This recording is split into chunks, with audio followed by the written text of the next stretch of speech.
50 marks पे अपनी mastery करना चाहते हैं तो आपको आंसर राइटिंग प्रैक्टिस पर मास्टरी करनी ही होगी। पर सवाल है आंसर कैसे लिखे जाए, आंसर लिखने की बेस्ट प्रैक्टिस क्या होती है, कैसे बेस्ट आंसर डिलीवर किया जाए, सोचा कैसे जाए, मल्टी डायमेंशनल थिंकिंग कैसे की जाए। कई बार ये सवाल आपको बहुत उलझाते हैं।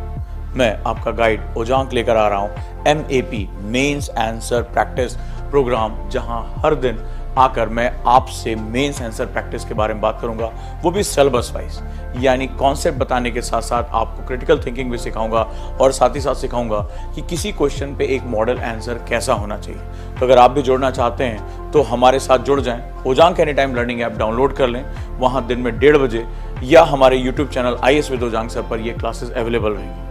कितने प्राइस होनी चाहिए इसकी? 8,000, 10,000 या 12,000? नहीं, ये क्लासेस बिल्कुल निःशुल्क है। जी हाँ, बिल्कुल सही सुना, ये टोटली फ्री क्लासेस है मेरे द्वारा और मैं आपको स्टेप बाय स्टेप हर चीज सिखाऊंगा।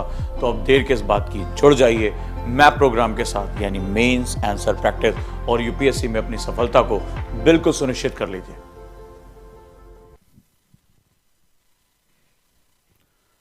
नमस्कार दोस्तों, कैसे हैं आप सभी? उम्मीद करता हूं आप लोग बिल्कुल स्वस्थ होंगे और आज की क्लास के लिए तैयार होंगे।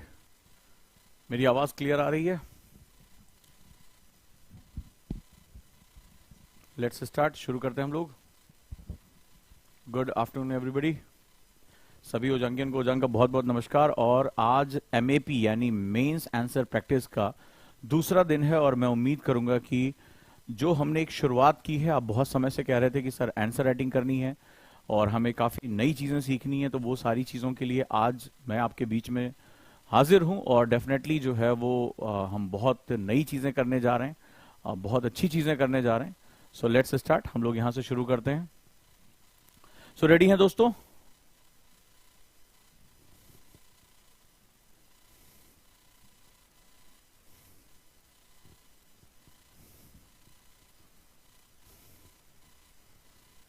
Are you ready? पेन और पेपर के साथ। क्या है ये प्रोग्राम? ये प्रोग्राम बेसिकली आप जैसा जानते हैं कि अगर आपको UPSC या किसी भी स्टेट एग्जाम में बेहतरीन करना है, बहुत अच्छा करना है, तो आपको यहां पर यह चीज ध्यान होनी चाहिए कि आप बेहतर तरीके से उस चीज को समझें, उस चीज को करें। आंसर राइटिंग सबसे जरूरी है।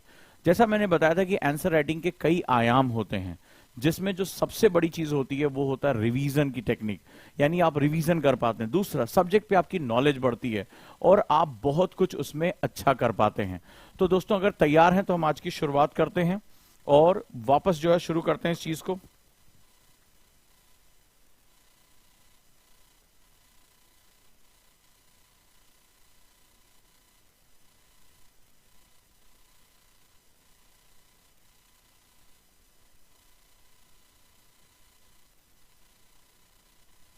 करते हैं हम लोग। Here we go। तो दोस्तों सबसे पहले ये चीज जरूरी है, कई लोगों को लग रहा होगा शायद ओजांक सर रैंडमली जो है इस पे आंसर कराएंगे। नहीं, ये बहुत ही डिटेल प्रोग्राम है और सभी के सभी लोग Ojaank any time learning app download कर लें। ये डिटेल प्रोग्राम इसलिए क्योंकि ये अकॉर्डिंग टू द सिलेबस हमारा चलेगा, यानी GS के सभी पेपर्स के हिसाब से ये मूवमेंट करता रहेगा। और मैं चाहता हूं कि आपके पास एक क्वालिटी इंप्रूवमेंट हो, यानी आप क्वेश्चन को समझना, उसका जो क्रिटिकल थिंकिंग करना है वो, और उसके रिलेटेड जो इंपॉर्टेंट जो इंफॉर्मेशन है वो भी मैं आपको यहां देता रहूंगा, ताकि सिर्फ ये ऐसा नहीं कि सिर्फ क्वेश्चन पढ़ा और आंसर लिखा, इसके साथ साथ जो इंफॉर्मेशन है वो भी आपके लिए बहुत जरूरी हो जाती है। तो शुरुआत सबसे पहले करते हैं, अगर किसी भी चीज को समझना है तो आप, जैसे हम शुरुआत करते हैं सोशल इश्यूज के साथ, पेपर 1 के साथ। तो हम सबसे पहले अगर सोशल इशू समझते हैं तो चलिए मैं सबसे पहले आपसे सिलेबस डिस्कस करता हूं GS पेपर 1 का। तो GS पेपर 1 में हिस्ट्री, इंडियन सोसाइटी और ज्योग्राफी का पार्ट जो है वो सबसे इंपॉर्टेंट है, जिसमें जो सबसे इंपॉर्टेंट सेगमेंट निकल कर आता है वो इंडियन सोसाइटी यानी भारतीय समाज का हिस्सा हो गया। तो भारतीय समाज के सिलेबस के साथ आप लोग परिचित होंगे, जिसमें जो सबसे पहला टॉपिक है वो है salient features of Indian society and diversity of India, यानी भारतीय समाज की जो विशेषताएं हैं, जो मूलभूत गुण है, वो हमारे सिलेबस का पहला हिस्सा। कितने कितने लोगों को सिलेबस पता है UPSC का? कितने लोग इसको जानते हैं कि syllabus is very important, right दोस्तों? तो features of Indian society, diversity यानी कि हमारी भारतीय समाज की क्या विशेषताएं हैं, भारत की विविधता किस रूप में है, चाहे वो कास्ट जाति की हो, भाषाई हो, सामाजिक हो, धार्मिक हो, ट्राइबल हो, एथनिसिटी हो या सांस्कृतिक हो। इसके बाद चैलेंजेस क्या हैं हमारी डाइवर्सिटी के सामने, जैसे हमने एक बात किया था, हमने इससे पहले सेकुलरिज्म का एक कॉन्सेप्ट डील किया था। फिर भारतीय एकता, pluralism, unity in diversity, equality, inequality and exclusion. इसके साथ साथ जो हमारा परिवार तंत्र है, आज भी जो खबर आई थी कि भारतीय परिवार तंत्र का टूटना भारतीय समाज को एक बहुत बुरी तरीके से क्षति पहुंचा रहा है। अगर आप लोगों ने आज की जो न्यूज अगर पढ़ी होगी तो उसमें ये न्यूज हमारी आई है। तो ये बेसिकली इंडियन सोसाइटी का जो हमारा कैरेक्टर है वो जबरदस्त है। इसके साथ साथ दूसरा पार्ट होता है role of women and women's organisation, यानी कि भारतीय समाज में महिलाओं और महिला संगठनों की भूमिका। बहुत ध्यान से समझते जाओ, क्योंकि मैं इसी सिलेबस के अकॉर्डिंग आंसर राइटिंग कराऊंगा, यानी आपकी एक पूरी पकड़ बनती चली जाएगी आंसर राइटिंग पर। इसके साथ साथ अगला जो सेगमेंट है वो है पॉपुलेशन एंड एसोसिएटेड इशू। समाज जो है इसी जनसंख्या से बना होता है, तो जनसंख्या और उससे संबंधित मुद्दे, ये हमारा अगला जो है वो सबसे इंपॉर्टेंट टॉपिक इसमें रहेगा। साथ ही साथ गरीबी और विकास संबंधी मुद्दे यानी पुअर्टी एंड डेवलपमेंटल इशू, ये हमारे पेपर 1 का बड़ा इंपॉर्टेंट पार्ट हो गया, पुअर्टी एंड डेवलपमेंटल इशू। इसके साथ साथ अगला जो पार्ट हो गया वो है urbanisation, their problems and their remedies, यानी कि शहरीकरण, उनकी समस्याएं और उससे निपटने के उपाय। आज हमारे शहरों में प्रदूषण, कूड़े का ढेर, लैंडफिल्स, अभी जैसे आज की, अगर आप में से कितने लोगों ने आज की न्यूज पढ़ी कि ई कचरा आज हमारे शहरों के सामने सबसे बड़ी समस्या हो गया है। और भारत में जो ई कचरे का निपटान है, जो कि यूपीएससी में भी आया हुआ है, ई कचरे का निपटान एक बहुत बड़ा चैलेंज होता चला जा रहा है। कितने लोगों ने आज की ये खबर पढ़ी? मुझे सब लोग कमेंट करके बताएं, कितने लोगों ने ये खबर पढ़ी है? ई कचरा,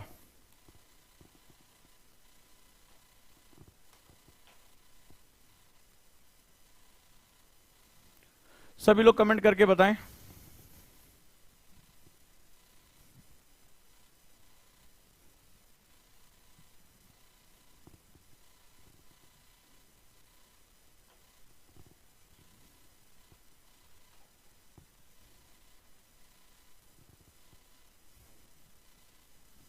यस, तो ये चीजें समझना हमारे लिए बहुत जरूरी है। तो ये बेसिक सिलेबस रहा। And effects of the globalisation on Indian society, यानी भारतीय समाज पर भूमंडलीकरण का क्या प्रभाव रहा है, चाहे हमारी संस्कृति पर, हमारी धरोहरों पर, हमारे पारिवारिक मूल्यों पर, हमारी जो फैमिली सिस्टम है वो डिस्ट्रॉय हो रहा है, हम बिल्कुल अंधाधुंध उधर की तरफ देखते चले जा रहे हैं, सोशल मीडिया के थ्रू वल्गैरिटी या तमाम तरह की चीजें जो है बढ़ती चली जा रही हैं। तो ग्लोबलाइजेशन का भारतीय समाज पर क्या प्रभाव हो रहा है, अच्छा और बुरा दोनों। तो ये बेसिक्स हमारा सिलेबस रहा यूपीएससी मेंस का पेपर 1 का। तो डेफिनेटली हम जो अपना क्वेश्चन भी लेकर चलेंगे वो इसी के हिसाब से लेकर चलेंगे। रेडी हैं? तो आज के क्वेश्चन के लिए शुरू करें।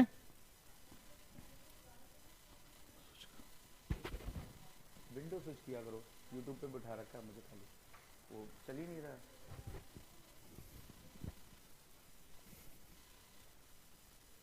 रेडी?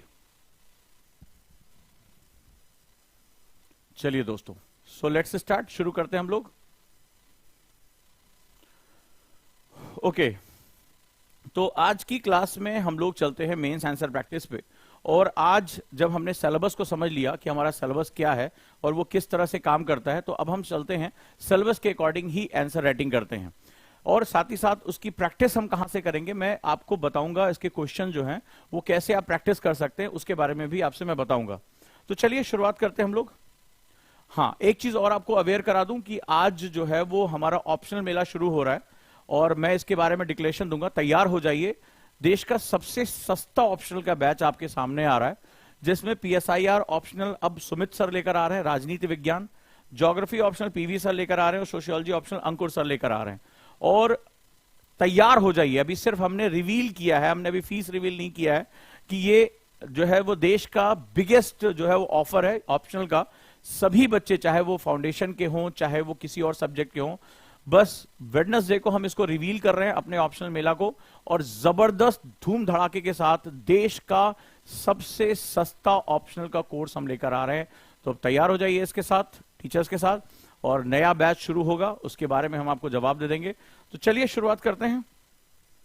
एनसीईआरटी आंदोलन की क्लास आज शुरू हो चुकी, कितने लोग आज जुड़े मैम के साथ, शाजिया मैम के साथ, और उनकी क्लासेस सभी के लिए ओपन थी, डेफिनेटली आप उसमें देखिए। आइए, जीएस फाउंडेशन का बैच बुधवार से शुरू हो रहा है, 12 अप्रैल से सुमित सर शुरुआत कर रहे हैं, तो आप इसके साथ भी जुड़ सकते हैं। सो लेट्स स्टार्ट, आगे चलते हैं हम लोग।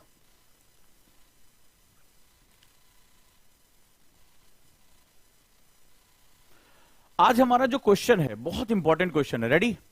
तो आपको क्या कहे, आपको एक एक तरीका बताता जाऊंगा हमें क्या करना है। क्वेश्चन है ये यूपीएससी, अब आज पहले दिन है, जीएस पेपर 1 का क्वेश्चन है हमारा, ये यूपीएससी 2021 का क्वेश्चन है, 2021। तो मेंस का क्वेश्चन है, 2021 का क्वेश्चन है, अगर आप लोगों ने देखा होगा। सो लेट्स स्टार्ट, राइट, शुरुआत करते हैं। भारतीय समाज पारंपरिक सामाजिक मूल्यों में निरंतरता कैसे बनाए रख सकता है? चलिए ready. Bharatiya Samaj, how does Indian society maintain continuity in traditional social values? In traditional social values, जैसे आज ही की खबर आई है, तो देखिए करंट अफेयर्स का बड़ा योगदान होता है। तो उसमें आपने देखा होगा, उसमें मोहन भागवत जी का स्टेटमेंट आया कि भारतीय परिवारों का टूटना, जो हम न्यूक्लियर फैमिली, इलेक्ट्रॉन फैमिली की तरफ जा रहे हैं, उन भारतीय परिवारों का टूटना भारतीय समाज के लिए एक बहुत चिंता का विषय है। और इस तरह के जो टॉपिक्स होते हैं इसको हम लोग इशू बेस्ड टॉपिक कहते हैं। ये मत सोचना कि इसी साल का टॉपिक है, ये 10 साल पहले भी ये विषय था, 1991 के बाद से ये विषय हमारे लिए बहुत चिंता का विषय हो गया है। तो पारंपरिक जो है वो सोशल वैल्यूज होती हैं, जैसे अगर हम कई बार हम वेस्टर्नाइजेशन, या जैसे आजकल एक आपने वोक शब्द सुना होगा, बड़े वोक हैं, ठीक है, बड़ा जो है वो निकल कर है, तो वो क्या होता है, ये नास्तिक बन के दिखाना, या ये भारतीय लोग पूजा पाठ करते हैं, ये पीपल के पेड़ को जो है वो पानी दे रहे हैं, तो हम कई बार उनको बहुत क्रिटिसिज्म करते हैं, ये अंधविश्वासी लोग हैं। बट हमारे अगर हम ध्यान से देखेंगे तो उनका एक साइंस है। भारत की बहुत सी आदिवासी जो है या वनवासी जातियां जो हैं वो लगातार अपने प्रकृति को पूजती हैं, वो जानवरों से लेकर पेड़ पौधों को पूजने का कार्य करती है और वो अपने जीवन का अभिन्न हिस्सा मानती है। जैसे बिश्नोई समाज हो गया, तो चाहे वो कृष्ण मृग हो, चाहे वो पेड़ हो, उनको बहुत दिल से, या राजस्थान की बहुत सी ऐसी जातियां, जनजातियां हैं जो वृक्षों को बचाने के लिए बहुत अपना जो है सब कुछ समर्पित कर देती हैं, बहुत इंपॉर्टेंट होता है। तो कहता है कि भारतीय समाज पारंपरिक सामाजिक मूल्यों में निरंतरता का मतलब होता है कि जो वैल्यूज हैं वो कंटिन्यू बनी रहनी चाहिए। इसमें होने वाले परिवर्तनों का विवरण दीजिए। आप पिछले कुछ समय से इनमरेट, जैसे आज ही का जो एग्जांपल आया, तो enumerate the changes taking place in it. Question समझ में आया? तो सबसे पहले क्या होता है, क्वेश्चन को समझना। स्टेप नंबर 1, क्वेश्चन को समझना। कितने ऐसे लोग हैं जो क्वेश्चन को समझ चुके हैं? क्वेश्चन को समझना, कितने लोग क्वेश्चन को समझ चुके हैं? जल्दी बताएं मुझे, क्वेश्चन किसको किसको समझ में आ गया? Question has the multiple folds. इसमें 2 चीजें हैं। इस क्वेश्चन की जो सबसे खास बात है, इसमें आपकी इन्वॉल्वमेंट कर दी गई है, यानी इसमें होने वाले परिवर्तनों का विवरण दीजिए। यानी आप जो भी चेंजेस हो रहे हैं इसमें आपको इसका विवरण देना है, यानी आपके नजरिए से क्या इसमें कोई चेंज हो रहा है, तो इसमें आपका नजरिया इन्वॉल्वमेंट है, आप क्या सोचते हैं इसके बारे में, ये इन्वॉल्व जो बहुत इंपॉर्टेंट हो जाता है, यस या नो। ठीक है, इसके बाद भारतीय समाज पारंपरिक सामाजिक मूल्यों में निरंतरता कैसे बनाकर रखता है। तो मैंने क्या समझाया, सबसे पहले क्वेश्चन को, टू अंडरस्टैंड क्वेश्चन। ठीक है, तो सबसे पहले हम क्या करते हैं, क्वेश्चन को समझते हैं। तो सबसे पहले जब हमने लास्ट टाइम याद होगा पिछली क्लास में मैंने बात किया था, और मैंने आपको राजीव मल्होत्रा, आपको टाइम मिले तो ये पढ़िएगा किताब, या मुझसे बता देंगे तो मैं इसकी समरी भी आपसे डिस्कस करूंगा, ब्रेकिंग इंडिया। तो ब्रेकिंग इंडिया जब आप पढ़ते हैं तो वो बताते हैं कि जो हमारा जो वेस्टर्न है, जो वेस्टर्न ब्लॉक है या जो लेफ्ट लिबरल ब्लॉक है, वो हमारे समाज को एक अलग रूप में देखता है। ठीक है, देखो हर समाज को, लास्ट टाइम मैंने क्या बताया, मेरी हर क्लास कंटिन्यू है, इसीलिए मेरी हर क्लास को कंटिन्यू करके देखना। ठीक है, बहुत ध्यान से। तो मेरे सारे स्टूडेंट मुझे बताते जाएं, इतना बढ़िया माइंडसेट डेवलप कर दूंगा ना कि मेंस के आंसर राइटिंग में बैठोगे तुम्हें कोई दिक्कत नहीं होगी। किसी भी देश को समझने के लिए मैंने आपको 2 कॉन्सेप्ट बताए थे। If you want to understand any country there must be 2 criterias. कितने हैं जल्दी मुझे बताओ। जैसे ललिता ने लिखा क्वेश्चन समझ में नहीं आ रहा, टेक योर टाइम बेटा, आप मेंस 1750 मार्क्स के लिए लड़ने जा रहे हो, इसी पे तुम्हारी कुंडली लिखी जाएगी। आईएएस हो चाहे पीसीएस हो, सक्सेस का एक ही आधार है, वो है आंसर राइटिंग। जिसको आंसर राइटिंग आ गई वो बहुत अच्छा कर जाएगा। चलो भाई, तो सबसे पहले ये बताओ, देश को, मेरे जितने स्टूडेंट हैं मेरी क्लास को लगातार देखो, किसी भी कंट्री को, चाहे वो कनाडा हो, यूएसए हो, रशिया हो, अफ्रीका हो, ठीक है, या भारत हो, चीन हो, किसी भी देश को समझने के लिए 2 चीजों की बड़ी आवश्यकता होती है। उस क्राइटेरिया के नजरिए से ही देश को देखोगे तो वो देश तुम्हें समझ में आएगा। मेरे सारे स्टूडेंट मुझे जवाब दें, जितने भी हैं, और ये जो मुफ्त की घंटी खोज रहे हैं उनको लग रहा है कि बकैती कुछ होगा, वो आजकल वो नहीं चल रहा, आजकल सोशल मीडिया पे वो मोटिवेशन टाइप का, कॉमेडी टाइप का, मीम्स टाइप का। बेटा उससे जो है वो मीम्स बन के रह जाओगे, यूपीएससी नहीं होगा तुम्हारा। वो मजा बहुत आ रहा है कि अरे वो जो है चल रही है कॉमेडी टाइप की या कुछ जोशीली बातें हो रही हैं, टू द पॉइंट आ जाओ तो जिंदगी बन जाएगी। ठीक है। हाँ, मैंने आपको बताया था किसी भी कंट्री को समझने के लिए एक तो देश काल, यहां पर अगर हम बात करें देश, उसकी ज्योग्राफी, क्लाइमेट और काल सबसे इंपॉर्टेंट कॉन्सेप्ट होता है, यानी किस टाइम जोन में हम हैं, उसके वैल्यूज क्या हैं। ये दोनों चीजों का समझना बहुत जरूरी है। धीरे धीरे मेरे साथ करते जाओगे आदत बन जाएगी। ठीक है, तो इन दोनों चीजों का समझना बड़ा जरूरी है। अब जैसे भारतीय समाज है, तो किसी भी समाज को हम लोग क्या पढ़ रहे हैं, सोसाइटी। सोसाइटी क्या होती है? सोसाइटी बेसिकली एक भारतीय किसी भी समाज को अगर देखें, खासतौर पे हम इंडियन सोसाइटी पढ़ रहे हैं, तो मैं अपने सारे स्टूडेंट को समझाना चाहूंगा कि इंडियन सोसाइटी क्या है। क्योंकि मैं हमेशा कहता हूं कि जितने भी ऑफिसर्स हैं उनका ये रंगमंच है, उनका ये थिएटर है। तुम जितना भी अपना परफॉर्म करोगे इसी सोसाइटी के लिए परफॉर्म करोगे। जो भी प्रोग्राम, पॉलिसी, डीएम बन के, कैबिनेट सेक्रेटरी बन के किसके लिए परफॉर्म करोगे? इसी के लिए परफॉर्म करोगे। ये सबसे खतरनाक चीज है तुम्हारे लिए। तो भारतीय समाज को हमें लगता है कि समाज का मतलब हो गया समुच्चय, कई लोगों का पॉपुलेशन का समुच्चय हो गया। नहीं, ऐसा नहीं। जो हमारा समाज है कोई एक यूनिफाइड चीज नहीं है। मैं अपने स्टूडेंट को कई बार समझा चुका हूं, कोई एकल चीज नहीं है कि भारतीय समाज है। भारतीय समाज मल्टी लेयर होता है। ठीक है, कोई भी समाज, खासतौर पे भारतीय समाज क्योंकि बहुत प्राचीन है, इसमें प्राचीनता, सांस्कृतिक विविधता यानी कल्चरल डाइवर्सिटी, इसमें जो है धार्मिक विविधता, जाति विविधता, भाषाई विविधता, भौगोलिक विविधता, ज्योग्राफिकल, क्लाइमेटिक, इसमें बहुत ज्यादा डाइवर्सिटी है। यहां तक कि निर्जातीय, एंथ्रोपोजेनिक भी जो है इसमें बहुत ज्यादा डाइवर्सिटी है। कोई मंगोलाइड है, कोई निग्रोइड है, कोई निग्रो ऑस्ट्राइड है, कोई कॉकेशाइड है। ठीक है, तो ये जो है हमारे यहां भारत में अलग अलग, कहीं आपने देखा होगा किसी की पतली नाक है, कोई गोरी चमड़ी है, लद्दाखी अलग दिखाई पड़ते हैं, अरुणाचल के लोग अलग दिखाई पड़ते हैं, गोंड अलग दिखाई पड़ रहे हैं, जो है जरावा ट्राइब्स अलग दिखाई पड़ रही है, मध्य भारत के लोग अलग दिखाई पड़ रहे हैं। तो ये हमारे यहां बहुत विविधताएं हैं। तो हमारा समाज क्या हो जाता है? हमारा समाज जो होता है, बड़े ध्यान से समझना कि मल्टी लेयर सोसाइटी है, इसे नोन एज बहुस्तरीय समाज हो जाता है। ठीक है, बहुस्तरीय समाज। और इसमें जो है वो अलग अलग पहचानों के साथ हम अलग अलग जगह पर होते हैं। तो यहां पर क्या होता है, किसी भी समाज को देखने का जो तरीका होता है वो किसी के लिए गलत और किसी के लिए सही होता है। मान लो फॉर एग्जांपल एक महिला है, आपने अभी हाल में डिबेट सुना होगा, वो करवा चौथ रख रही है, अपने पति के लिए करवा चौथ रख रही है। वहीं एक दूसरी महिला है जो कह रही है ये भारत की ये पुरातन परंपरा, ये मान लो फेमिनिस्ट है, वो कह रही है अरे क्या है, पति भूखा नहीं रह रहा है, औरत भूखी रह रही है। ठीक है, अब सिंपल एक चीज है, आप डिबेट को ध्यान से सुनने की कोशिश करो। तो मान लो उसको पारंपरिक मूल्य बताए गए। ठीक है, वो पारंपरिक मूल्य, अब उसको कह रही है नहीं पैट्रियार्की का शिकार है, जो है वो कोई करवा चौथ बेवकूफी वाला काम है, ये हम नहीं कर सकते, फलाना नहीं कर सकते। लेकिन जब आप भारतीय मूल्यों और परंपराओं की बात करोगे तो ये एक उसकी कॉन्टिन्यूटी का हिस्सा है। जो अमेरिका के लिए सही है वो जरूरी नहीं कि भारत के लिए सही हो, और जो भारत के लिए सही है वो हो सकता है अमेरिका के लिए सही ना हो। एग्जाम्पल लेते हैं, हमारे यहाँ एक महिला जो है विदेश जाती हैं, फॉरेन जाती हैं, तो हमारे यहाँ क्या होता है, बच्चों को पिटाई भी कर देते हैं, लाड़ प्यार भी करते हैं, हाथ से मां खाना खिलाती हैं। लेकिन उस देश में हाथ से खाना खिलाना अनहाइजीनिक माना जाता है। हमारे यहाँ मां को जब भी वो पिटाई भी कर दिया, ठीक है, बहुत ही रेयर कोई होगा जो मां की चप्पल ना खाई हो। ये हमारे यहाँ प्यार जताने का भी एक तरीका होता है। अपने ही बच्चे को मारा जाता है, कोई पड़ोसी बच्चे थोड़ा को जाके पीट आता है। तो ये क्या है, ये हमारे सामाजिक वैल्यू है। लेकिन उस देश में बच्चों को पिटाई किया, 911 पे कॉल कर दिया, पुलिस उठा ले गई, 2 दिन जेल में रखा कि हाथ से खाना कैसे खिला दिया, कोर्ट में केस चला गया। जबकि हमारे हाथ से खाना खिलाने का मतलब ममता तो होता है कि ममता दिखाई जा रही है। हम चम्मच से खाना वाना बहुत कम खिलाते हैं, लेकिन हमारी अपनी परंपराएं हमारे अपने देश काल में ठीक है। तो सवाल है कि समाज को जब आप देखते हो तो सही और गलत के चश्मे अलग अलग, बड़े गहरा क्वेश्चन है ये, 2021 का क्वेश्चन है। तो हमें क्या करना होगा, हमें इस चीज को समझना होगा। क्वेश्चन कह रहा है कि भारतीय समाज पारंपरिक सामाजिक, पारंपरिक, परंपरा का मतलब क्या होता है, जहां पर एक पीढ़ी से दूसरी पीढ़ी, from one generation to another generation, वो चीज फॉलो की जाती हो। ठीक है, वो बिहेवियर का हिस्सा हो जाता है, फिर उसमें सही गलत की बात नहीं होती, वो बिहेवियर का हिस्सा हो जाता है। और दूसरा होता है सामाजिक, सोशल। मूल्य का मतलब होता है वैल्यूज। हर एक से बड़ा प्यारा क्वेश्चन है, बहुत प्यारा क्वेश्चन है। ये सोशल इश्यूज का पूरा पार्ट अपने साथ कर्व करके रखता है। बड़े ध्यान से इसको समझना। मूल्य किसे कहते हैं? What is the meaning of value? इतनी जल्दी मत करो। वैल्यू जो होती है किसी भी चीज, मान लो वैल्यू है, जैसे मान लो घड़ी खरीदनी है तो घड़ी की एक कीमत चुकानी पड़ती है, ठीक है? ये क्या, ये तुम्हें फ्री नहीं मिल रही है, यू हैव टू अटेन। एक एक शब्द को ध्यान रखना, ये वैल्यू को जो है वो इतना छोटा मोटा शब्द नहीं है, ठीक है? सोसाइटी, सोसाइटी तुम्हें समझ में आई क्या है? बड़े ध्यान से समझना कि ये मल्टी लेयर है।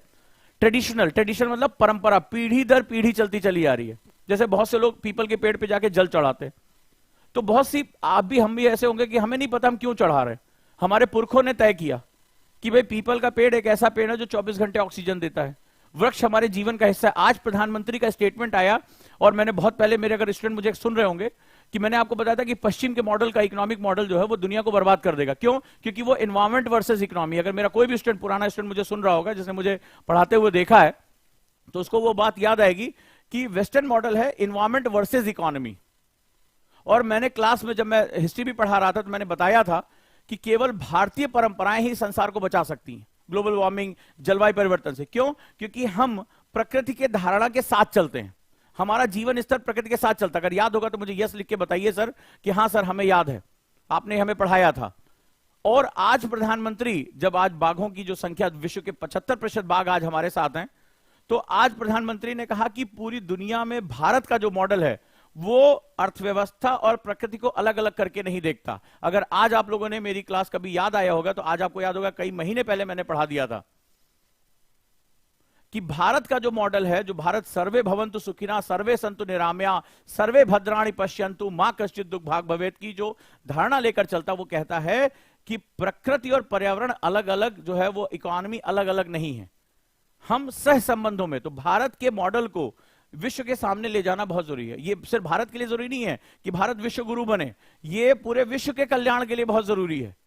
नहीं तो जो पश्चिम का अंधाधुंध खपत का जो मॉडल है वो पूरी दुनिया को बर्बाद करके रख देगा, और अंत जो है वो मानवता की तबाही है, पर्यावरण की तबाही है। इसके सिवा इसका कोई भी रास्ता नहीं है, क्योंकि वो कंजप्शन बेस्ड मॉडल को जो लेकर चलते हैं। मेरा ज्योग्राफी ऑप्शन का स्टूडेंट होगा, उसने सुना होगा, मेरी हर क्लास में मैंने इसके बारे में बताया कि वो कंजप्शन बेस्ड यानी उपभोग आधारित मॉडल है, तो वो इस संसार का भला नहीं कर सकता। आज प्रधानमंत्री का सेम यही स्टेटमेंट आया है, अगर आज आप लोगों ने पढ़ा होगा तो चीजें आपस में जोड़ना सीखिए। तो कहता है पारंपरिक सामाजिक मूल्य। मूल्य का मतलब क्या होता है? मूल्य जिससे हम कुछ हासिल कर सकते हैं, जिसको हासिल करने के लिए हमने कुछ कीमत चुकाई हो, ठीक है, वो मूल्य हो गया, जिससे हमारे जीवन में गुणवत्तापूर्ण चेंज आता है। सिर्फ अगर मैं पारंपरिक वर्ड यूज कर देता, मूल्य यूज नहीं करता, तो हम वैल्यू एडिशन, जिससे हमारी सोसाइटी में एक जो है वो आगे जो है नहीं बढ़ते। फॉर एग्जांपल भारतीय परंपराओं की, भारतीय परंपराओं में जब आप इनक्रेडिबल इंडिया देखते हैं तो वहां लिखा जाता है, बड़े ध्यान से सुनिएगा, बड़ी गहरी बात है, ये एक दिन में होने वाली चीज नहीं है। हम लिखते हैं अतिथि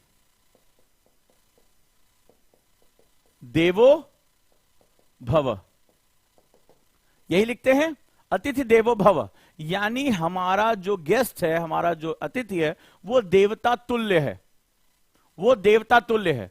यानी तुम्हारे यहां जो भी आए उसको तुम देवता, देवता को क्या करते हैं? पूजते हैं, उसके लिए अपना समर्पित कर देते हैं, चाहे वो घर का अन्न हो, जो भी है, हम उसको देवता समान लेके चलते हैं।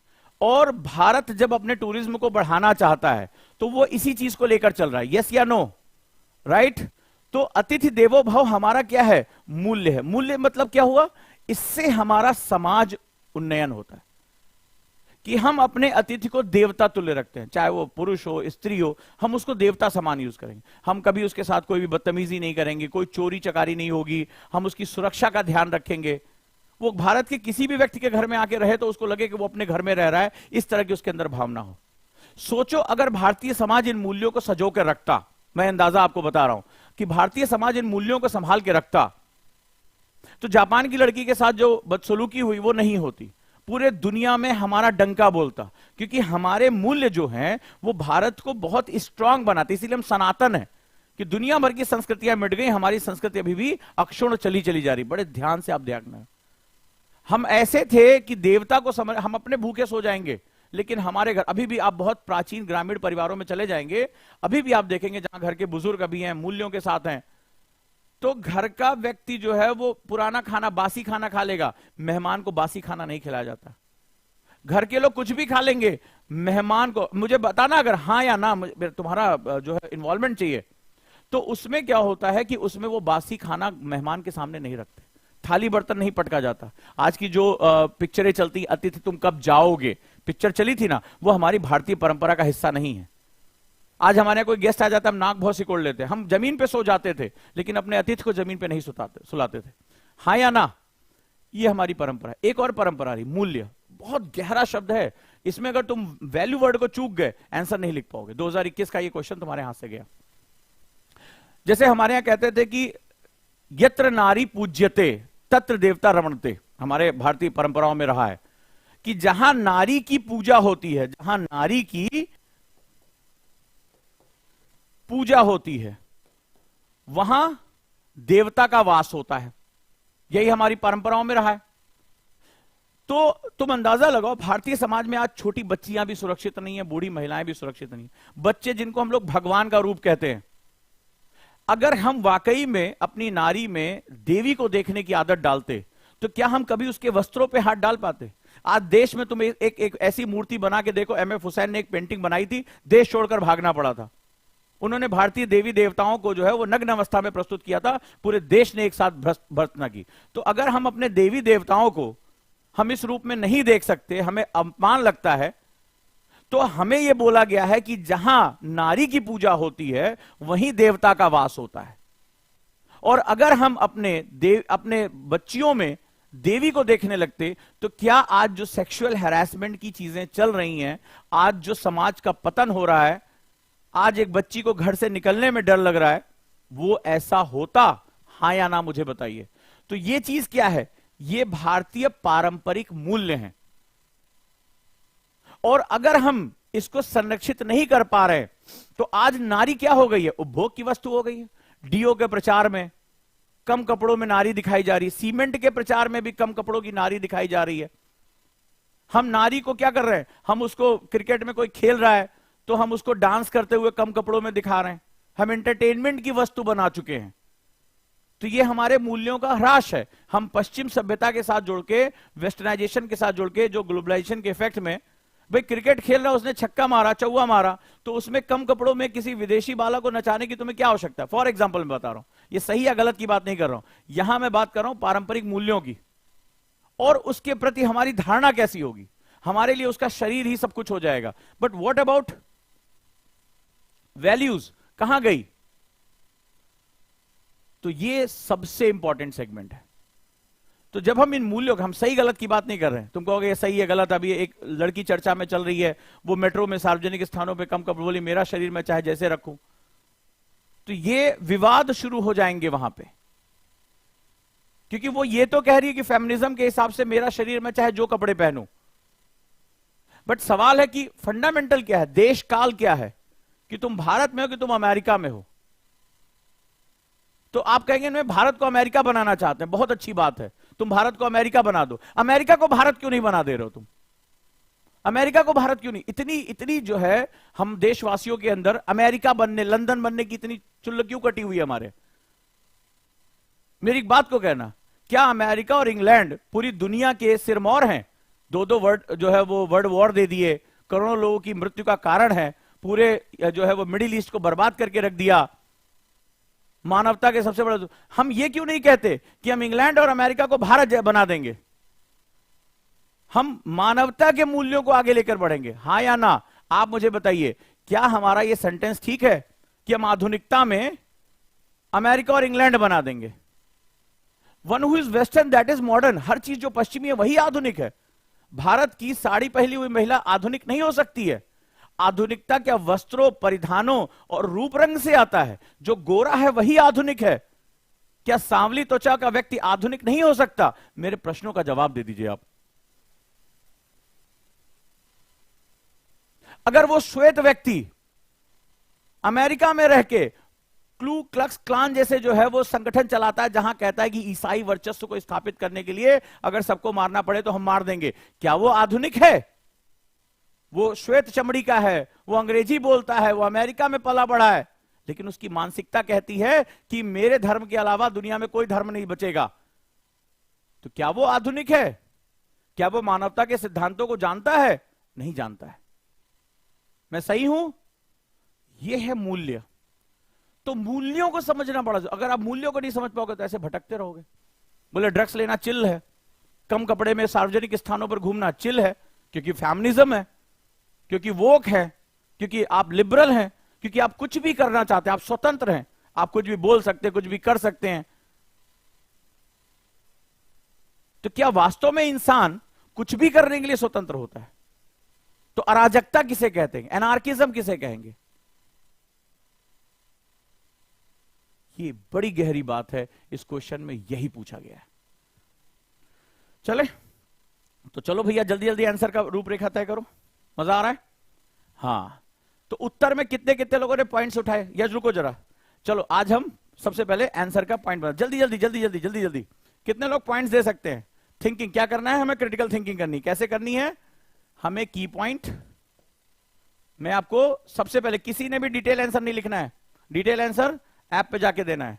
सबसे पहले मुझे की पॉइंट चाहिए, 1 2 3 4 5 6, मुझे कम से कम 1 2 3 4 5 6 पॉइंट चाहिए। चलो जल्दी से, देखे दिमाग पे जोर डालो। समझा दिया सब कुछ, इतने डिटेल में बता दिया, किताबों में तुम्हें मिलेगा ही नहीं ये सब, और भी आज के न्यूज़पेपर से अपडेट किया है। मेरी आदत है, मैं करंट के बिना पढ़ा ही नहीं पाता हूं, ठीक है, करंट से बहुत अपडेट रहता हूं। चलिए भाई 6 पॉइंट यहां जोर डालो, आंसर ऐसे लिखना है, वो वाला बाद में हम लिखेंगे, टेंशन नहीं लेने का।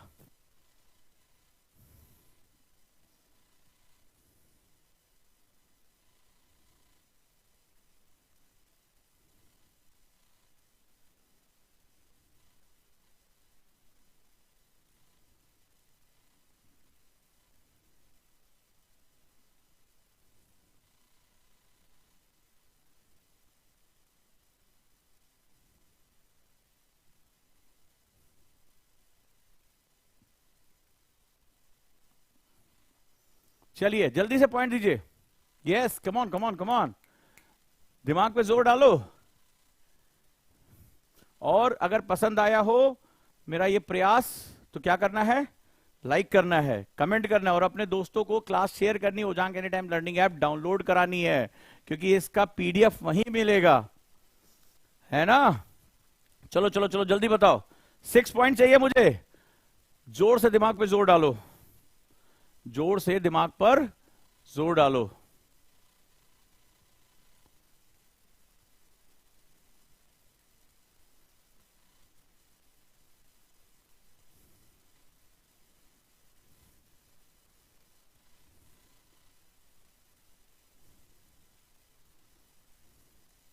Done, come on.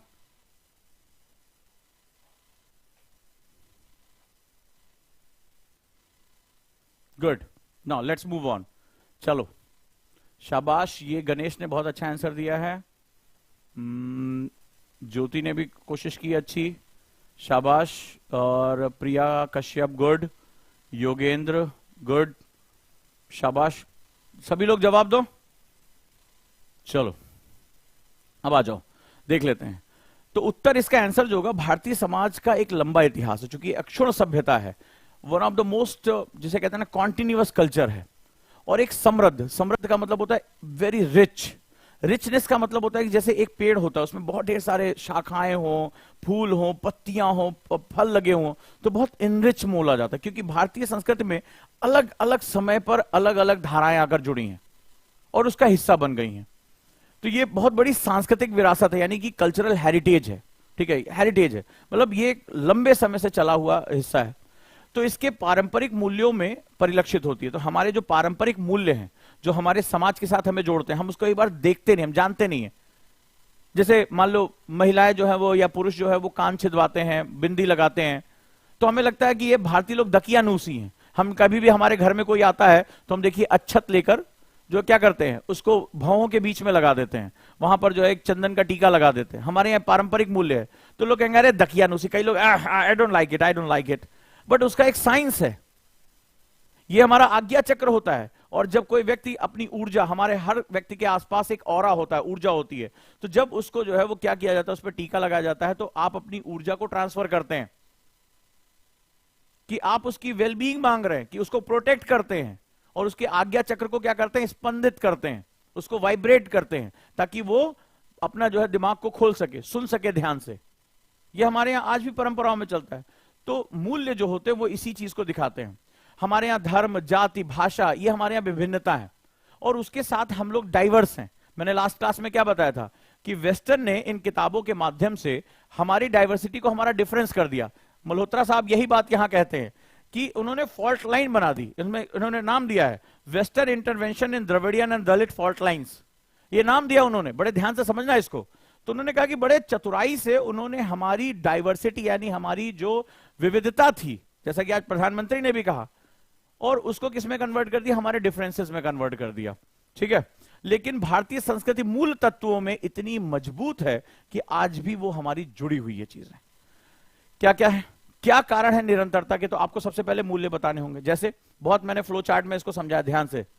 पहला, सहिष्णुता, टॉलरेंस, सबसे इंपॉर्टेंट सहिष्णुता, टॉलरेंस। किसने किसने लिखा, जल्दी चेक करो, जल्दी। बार बार मेरे स्टूडेंट को ये बात पता होगी, मैंने कहा था कि हमारे यहां जो टॉलरेंस है वही सबसे बड़ा गुण है, और बार बार न्यूज़पेपर में आता है। और हम तो वो हैं जो एक्सेप्टेंस की बात करते हैं, स्वीकार्यता की बात करते हैं, लेकिन ना भी हो तो टॉलरेंस है हमारे यहां, मूल तत्वों में टॉलरेंस है। दूसरा, धार्मिक मूल्य, हम अपने रिलीजियस वैल्यूज को लेकर चलते हैं, not religion, it is religious values. Value क्या बताया मैंने, इसीलिए मैंने इस पर बहुत ज्यादा फोकस किया, आपको इस पर फोकस करना है। तो इसमें क्या करना है, मूल्य हो गए। मूल्य का मतलब हुआ कि हम कैसे इनरिच करते हैं। मूल्य का मतलब होता है जिसको हमने हासिल किया है। मूल्य का मतलब होता है जो अगर अगली पीढ़ी को दें तो उसमें क्या होगा, उसका वैल्यू एडिशन होगा। तो सिर्फ हम धार्मिक नहीं है, ठीक है, हम कोई एक धर्म को मानने वाले नहीं है, हम सभी हमारे धार्मिक मूल्य हैं। हम गुरुद्वारे भी चले जाते हैं, हम दरगाह भी चले जाते हैं, क्योंकि हमारे मूल्य हैं। ठीक है, अगला, समुदाय की सहभागिता, यानी कोऑपरेशन ऑफ कम्युनिटीज। हम मिलजुल कर काम करते हैं। अभी आपने पढ़ा होगा कि एक धर्म के व्यक्ति ने दूसरे धर्म के जो आस्था को रखने के लिए अपनी जमीन दान दे दी। ये हमारे यहां होता रहता है, हम मिलजुल कर काम करने, ये भारत की सबसे खास बात है। राइट, तो समुदाय की सहभागिता, हम मिलजुल कर काम करते हैं। ये तो शहरी वातावरण है कि हम जो कट ऑफ हो रहे हैं, लेकिन अभी भी आप अगर ग्रामीण समाज, वनवासी समाज में जाओ तो वहां वो मिलजुल कर सारी चीजों को कर लेते हैं। चाहे वो वाटर प्रोटेक्शन हो, चाहे वो प्लांटेशन हो, चाहे वो एनिमल हस्बेंड्री हो, मिलजुल कर सारा काम हो जाता है। ठीक है, नेक्स्ट वन, निरंतरता और स्थिरता। सबसे बड़ी बात है continuity and stability. Continuity and stability, कि हम हमेशा कॉन्टिन्यूअस रहे। कभी भी बाहर से भी आक्रमण हुआ तो अंत में वो हमारी सभ्यता का ही हिस्सा हो गए। हमें जो सबसे ज्यादा नुकसान पहुंचाया वो सिर्फ अंग्रेजों ने पहुंचाया। तो सबसे बड़ी बात है हमारे पास एक कॉन्टिन्यूटी रही है और स्टेबिलिटी रही है। हम कितने भी हमारे ऊपर दिक्कतें आई, हम लगातार चलते रहे। राइट, नेक्स्ट वन, अनुकूलनशीलता, one of the most important चीज। हम क्यों स्थिर रहे, आपको बताना होगा। हम क्यों निरंतर रहे। कहते हैं ना कि दुनिया भर की सभ्यताएं मिट गई, हम क्यों नहीं, मेसोपोटामिया, ग्रीस, हम क्यों नहीं मिटे। उसका सबसे बड़ा कारण है अनुकूलनशीलता। यह हमारी संस्कृति की सबसे खास बात है, याद रखिएगा। डार्विन भी कहते हैं कि सर्वाइवल ऑफ फिटेस्ट। तो मैंने ज्योग्राफी में, अगर आप लोगों को याद होगा, मैंने बताया था कि वह जो अपने आसपास के एनवायरमेंट को एडॉप्ट कर लेता है, कंडीशन हो जाता है, वही सर्वाइव करेगा। सर्वाइवल का यही कॉन्सेप्ट होता है। मान लीजिए अचानक से आप ठंडे वातावरण में गए और आप ठंडा नहीं झेल पा रहे, कपड़े नहीं आपके पास, क्या होगा, खत्म। तो आप अगर उसको एडॉप्ट कर लेते हैं, उसके साथ कंडीशन हो जाता है, आपकी सर्वाइवल रेट बढ़ जाएगा। तो भारतीय संस्कृति की बहुत इंपॉर्टेंट पॉइंट, इसको मोस्ट इंपॉर्टेंट मार्क कर लेना। ये नहीं लिखोगे तो ये सारी चीजों की कोई वैल्यू नहीं है। और वो इसकी सबसे खास बात है कि हम समय के साथ खुद को क्या कर लेते हैं, कंडीशन कर लेते हैं। धारा जिधर मुड़ती है हम मुड़ जाते हैं। इसीलिए हमें अपने देश काल में बाह्य विरोधों के साथ बहुत ज्यादा स्ट्रगल नहीं करना पड़ता है। और यही हमारे संस्कृति की सबसे खास बात है कि हम कोई एक विचार, कोई एक तरीका, कोई एक परंपरा लेके नहीं चलते हैं। एक ही समुदाय में अगर 4 लोग हैं, 4 परंपराओं को पालन करना चाहते हैं तो वो 4 परंपराओं का पालन करें। कोई ईश्वर को माने तो भी शामिल है, ना माने तो भी शामिल है, मूर्ति पूजा करे तो भी शामिल है, ना करे तो भी शामिल है। शिव की उपासना करे तो भी शामिल है, विष्णु की उपासना करे तो भी शामिल है। राइट, ये इसकी सबसे खास बात है, और वो है इसकी एडॉप्टेबिलिटी, इसकी कंडीशनेबिलिटी, यानी अनुकूलनशीलता। अगला जाति व्यवस्था। तो ये जो है ये अलग तरीके से रखी गई है। ये वास्तव में थी वर्ण, जो कि किस पर आधारित थी? कर्मणा पर आधारित थी। इसको अंग्रेजों ने या उससे पहले जो है बहुत पहले ही इसको जन्मणा आधारित कर दिया गया। तो हम लेबर डिवीजन को ज्यादा इंपॉर्टेंस दिया करते थे। और अगला है विविधता में एकता, यानी कि हमारे समाज में यूनिटी इन डाइवर्सिटी, क्योंकि वो पहले पॉइंट से निकल कर आई। हम सभी पहचानों को क्या करते हैं? सम्मान देते हैं। मैं कितने स्टूडेंट को रमजान की बधाई दे चुका हूं, कितने स्टूडेंट मुझे रामनवमी की बधाई दे चुके हैं जो इस्लाम को मानते हैं। ये हमारी की सबसे खास बात है। और हम एक दूसरे की पहचानों का क्या करते हैं? सम्मान करते हैं। ठीक है, सो ये आपस में लिंक है। कितने पॉइंट्स? 1 2 3 4 5 6 7, 6 मैंने मांगे थे। कितने पॉइंट्स? ओके, जल्दी बताओ। हर पॉइंट्स पे 1 मार्क्स। कितने मार्क्स आ रहे हैं पहले जल्दी बताओ, क्योंकि यही जो चीज है यही आपके मार्क्स पर। वो कहता है कि सिर्फ एक पॉइंट पर नहीं लिखना है, लगे अब उठा के सांस्कृतिक, भारत बहुत सांस्कृतिक विरासत ये है वो है, दुनिया भर का खून निकाल के लिखने लगे, उससे कोई फर्क नहीं पड़ने वाला। वो कहता है कि कितने डायमेंशन तुम दे सकते हो। बार बार समझाया है। How many? जल्दी बताओ। 7 में कितना? 7 में कितने पॉइंट्स हैं? एग्जैक्टली मुझे चाहिए, जल्दी बताओ, जल्दी। 7 आउट ऑफ सभी लोग।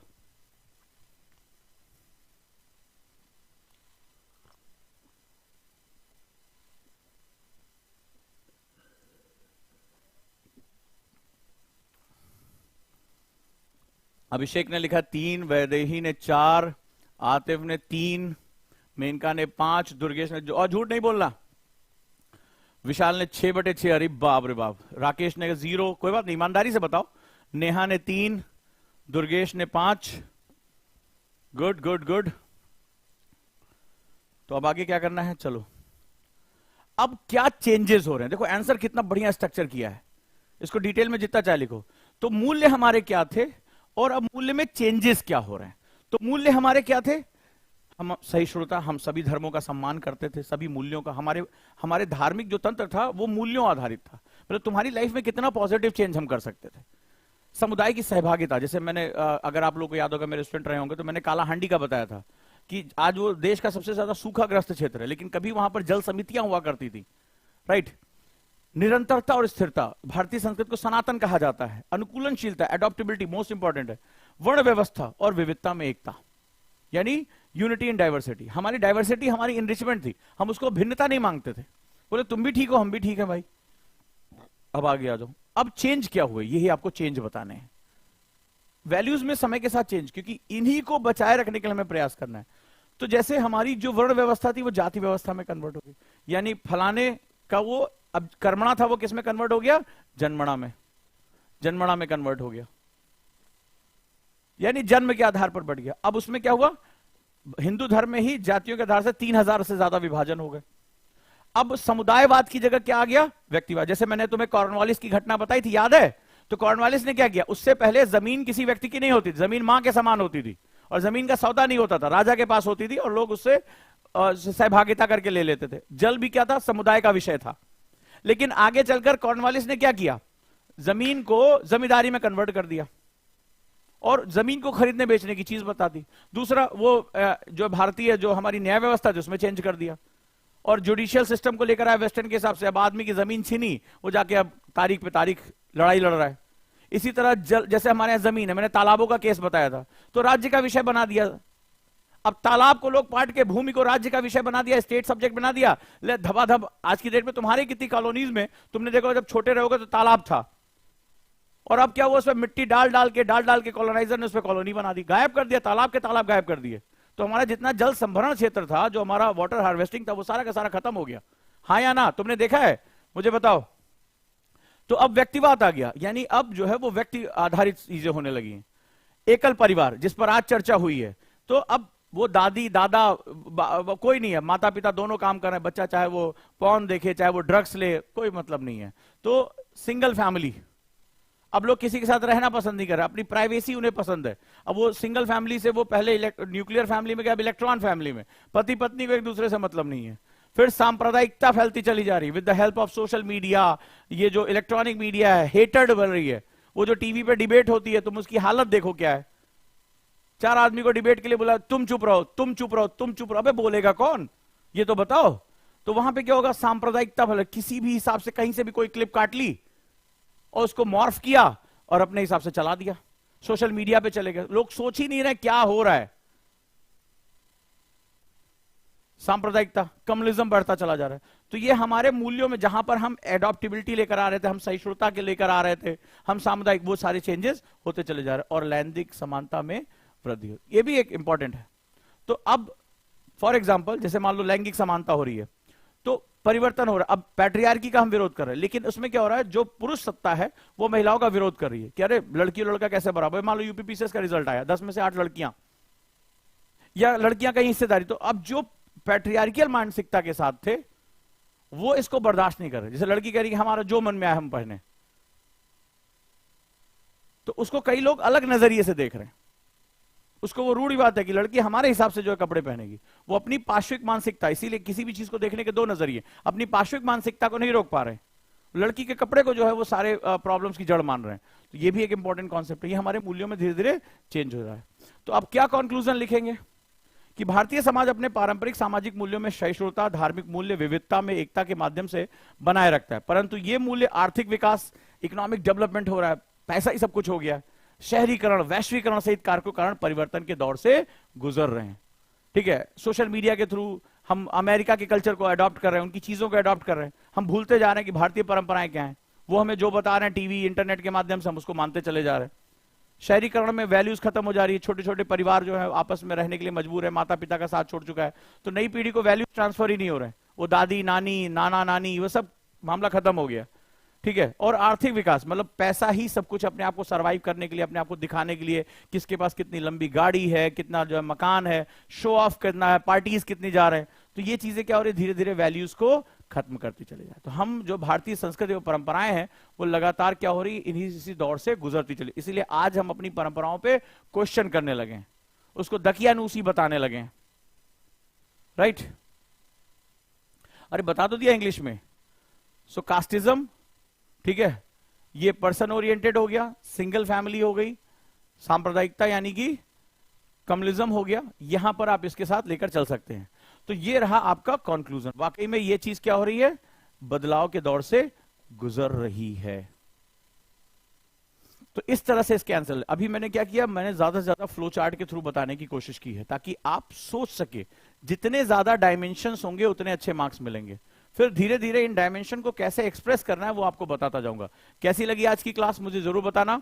ठीक है, आज आपने कुछ सीखा, बहुत ही गहरा डिबेट हुआ। क्या आपने क्वेश्चन के साथ साथ मेरे डिबेट को लिखा या नहीं लिखा, ये आपकी जिम्मेदारी है कि उसमें नई नई चीजों को जानने की कोशिश करिए।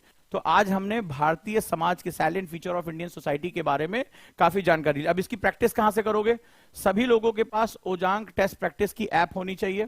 ठीक है, आ जाओ, ओजांग टेस्ट प्रैक्टिस की ऐप होनी चाहिए और इसमें टीचर असाइनमेंट में आप जाओगे। ठीक है, तो टीचर असाइनमेंट में आप जाओगे और समिता मैम का क्लास असाइनमेंट है, ऐप पे या वेबसाइट पे जाओगे और उनके क्लास असाइनमेंट में जाने के बाद, जैसे आज आया आर्थिक समृद्धि, तो ये जो है उनके क्वेश्चन जो है वो यहां से उठाओगे और क्वेश्चन जो है यहां पर आप राइट कर सकते हो। आप पेपर पे लिख के भी इस पे अपलोड कर सकते हो। ठीक है, जैसे इन बच्चे ने लिखा है, आदित्य पटेल ने यहां अपना आंसर दिया, देखो कितना बढ़िया से आंसर दिया है इस पे। ठीक है, रिया ने जो है अपना आंसर दिया, कितना सुंदर लिखा है, कितनी प्यारी राइटिंग है। ठीक है, तो ये बच्चों ने यहां पर आंसर दिया है, आप भी अपने आंसर अपलोड करोगे, है दम। ठीक है, सभी के सभी का आंसर मुझे चाहिए, क्योंकि इस परंपरा को अगर आप लेके चले तो आपके लिए मेंस निकालना बहुत आसान बात हो जाएगी। जिस लेवल पे हमने पढ़ाया है, अब तुम्हें लग रहा होगा, कितने स्टूडेंट हैं मेरे जो मेरे साथ पढ़ चुके हैं, अब उन्हें लग रहा होगा कि ओजांग सर ने जो डिस्कशन किया था वो एक अलग ही लेवल पे किया था। मजा आ रहा है, जो लोग हैं उन्हें लग रहा होगा कि ये सब तो बातें सर ने पहले ही क्लास में हम लोग को परफेक्ट करा दी, बस हमें उसको जोड़ना है। हाँ या ना? ये भारतीय समाज जो है वो मल्टी लेयर सोसाइटी है। ठीक है, ये समाज के मूल्य हैं, सनातन संस्कृति क्या होती है, देश काल क्या होता है, ये क्लास में कितनी बार। तो हम लोग जो स्टैंडर्ड डेवलप कर रहे हैं वो बहुत ही हाई लेवल पे।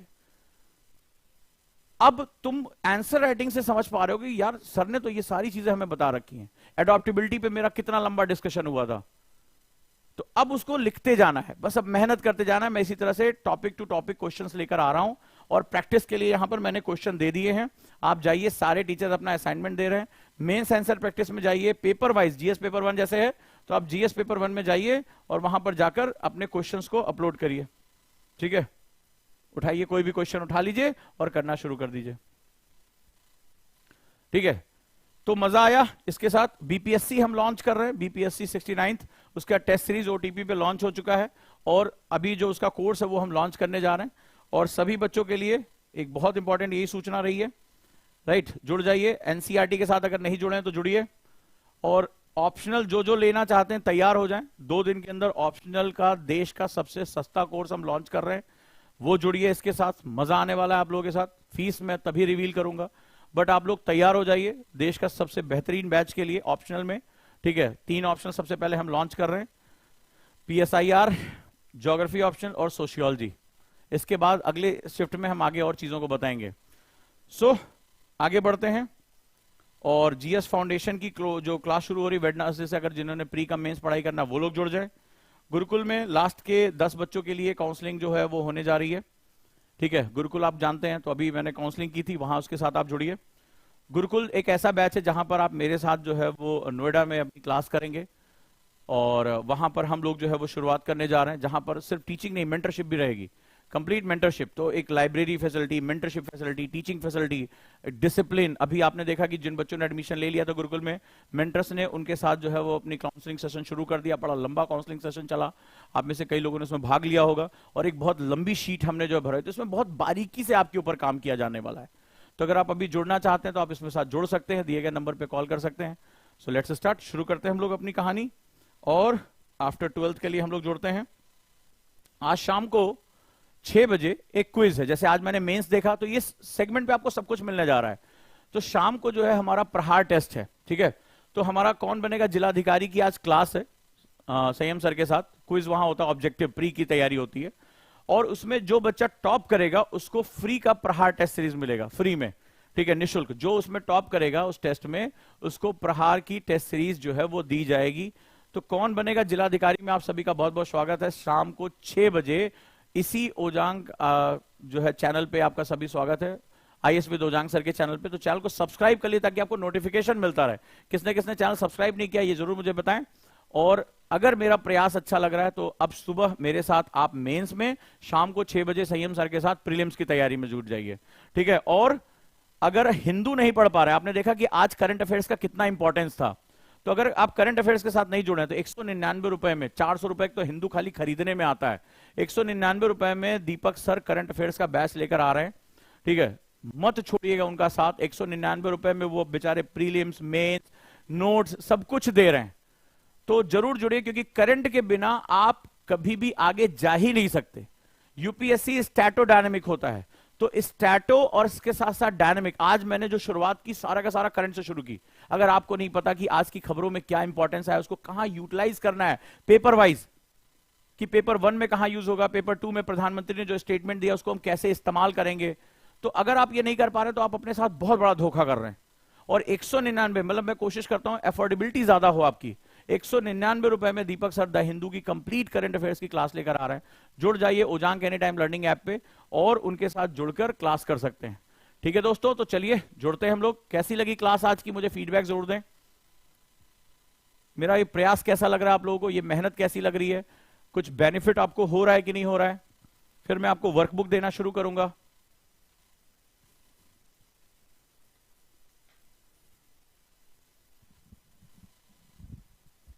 Thank you so much.